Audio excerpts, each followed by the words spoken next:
Hi guys, কি খবৰ? মোৰ ভালে, আপোনালোকৰ ভালেই চাগে। আজি মই ইয়াত পকা মিঠৈ বনাবলৈ গুড় কাটিছোঁ। ইয়াৰ গুড় কাটি সম্পূৰ্ণ হৈছে, মিহিকৈ কাটি লৈছোঁ। বিহুত বনাইছিলোঁ, আকৌ এতিয়া বনাবলগীয়া হৈছে, যিহেতু অসমীয়াৰ চাহৰ জুতি বুলি ক'ব পাৰি। ইয়াৰ গুড়খিনি কাটি সম্পূৰ্ণ হ'ল। ইয়াৰ লং আৰু ইলাচি কম পৰিমাণে খোলা হৈছে। ইয়াৰ জুইশালত কেৰাহী পতা হৈছে। ইয়াৰ মই অন্নপূৰ্ণা ঘিউ ব্যৱহাৰ কৰিছোঁ।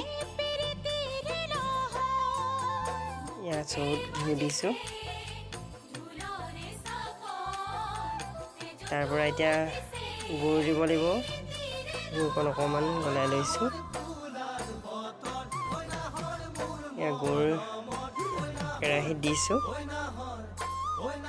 ইয়াৰ কেৰাহীত এতিয়া লৰাই মেলি দিছোঁ। সকলোৰে মিঠৈ বনোৱা পদ্ধতিটো বেলেগ বেলেগ হয় নহয়। মই ইয়াতে গুড়তে ইলাচিয়ে লঙে অলপ ছটিয়াই দিছোঁ। এয়া হৈ গৈছে আমাৰ প্ৰথম ভাতি পকা মিঠৈ।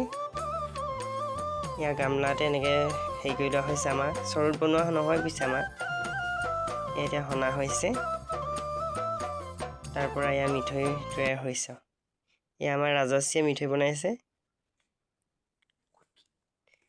এয়া সম্পূৰ্ণ হ'ল মিঠৈ বনাই। চেনেলটো ছাবস্ক্ৰাইব কৰিব আৰু ভাল লাগিলে লাইক এটা কৰি দিব। ধন্যবাদ।